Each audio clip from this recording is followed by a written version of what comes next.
For 30 days, I tried something completely different. No motivation hacks, no giant goals, just tiny, almost insignificant actions repeated every single day. I'm talking about atomic habits. Inspired by James Clear's famous book, I wanted to put it to the ultimate test. Can these small habits actually transform your life in just 1 month? Here's exactly what happened. Before this experiment, I was stuck. Seriously stuck. I had all these big goals.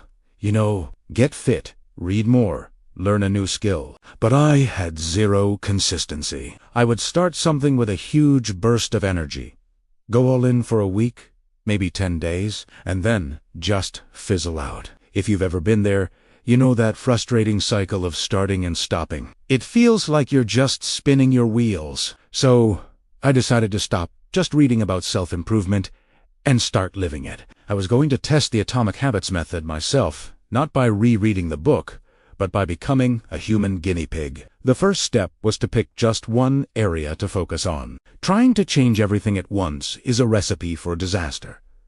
So I chose fitness. It was something I'd struggled with for years. Then I built a system around it, a system based directly on the 4 laws of behavior change from the book. First, law number 1. Make it obvious. The goal here is to design your environment so you can't possibly ignore your new habit. So, the night before, I'd lay out my workout clothes right beside my bed. The very first thing I saw when I woke up wasn't my phone. It was my running shoes and gym shorts. I also placed my yoga mat in the middle of my living room floor. It was literally in the way. It was more effort to put it away than to just use it. This simple environmental design made the cue to exercise impossible to miss. Next, law number 2. Make it attractive. This is all about pairing the habit you want to build with something you already enjoy. It's called temptation bundling. For me, I love listening to podcasts and audiobooks every time. So, I made a rule. I was only allowed to listen to my favorite podcast while I was exercising. No workout, no podcast. This created a craving. I started looking forward to my daily exercise, not just for the sake of it, but because it meant I could catch up on the show I was hooked on. The exercise itself became the reward. Then came law number 3. Make it easy. This was the game changer for me. I threw out my ambitious goal of a 1-hour gym session every day. Instead, my only goal was to do 5 minutes of exercise. That's it. Just 5 minutes. Some days it was stretching. Some days it was a few push-ups. Other days it was a quick walk. The rule was simple. The action had to be so easy that I couldn't say no. On my busiest, most tired days, the thought of a long workout was overwhelming. But 5 minutes. Anyone has 5 minutes. Finally, law number 4. Make it satisfying. Humans are wired to repeat actions that give us immediate rewards. So, I got a simple habit tracker, a calendar where I could draw a big, satisfying X for every day I completed my habit. Seeing that chain of X's grow was incredibly motivating. It provided immediate visual proof of my progress, and at the end of each week, if I hit all 7 days, I treated myself to something small, like a fancy coffee or an hour of guilt-free video games. This closed the feedback loop and made my brain associate the habit with a positive feeling. So, I had my simple rules in place. Obvious, attractive, easy, satisfying. But the results, they were not so simple. The beginning, let's say the first week, was shockingly easy. Why? Because I was focused on these micro-habits. Like I said, not a 1-hour workout, just 5 minutes. I applied this to other areas too, just to see. Instead of trying to read 30 pages of a book, I'd read just 1 page. Instead of a 2-hour study session, I'd do 10 minutes. And every single time my brain came up with an excuse: too tired, I'm too busy. I do feel like if the habit was so ridiculously small that the excuse sounded pathetic even to me. I couldn't find a good reason to skip. It was easier to do it than to argue with myself about not doing it. But then came the hard part, derail test. For me, this was between day 10 and day 18. This is what James Clear calls the valley of disappointment. It's that period where you've been consistent, you're putting in the work, but the results are completely invisible. I didn't look any different. I didn't feel dramatically stronger. There was no big transformation happening. It was just repetition. Repetition. This is the danger zone. This is where most people quit, not because the habits are hard, but because the lack of immediate results is discouraging.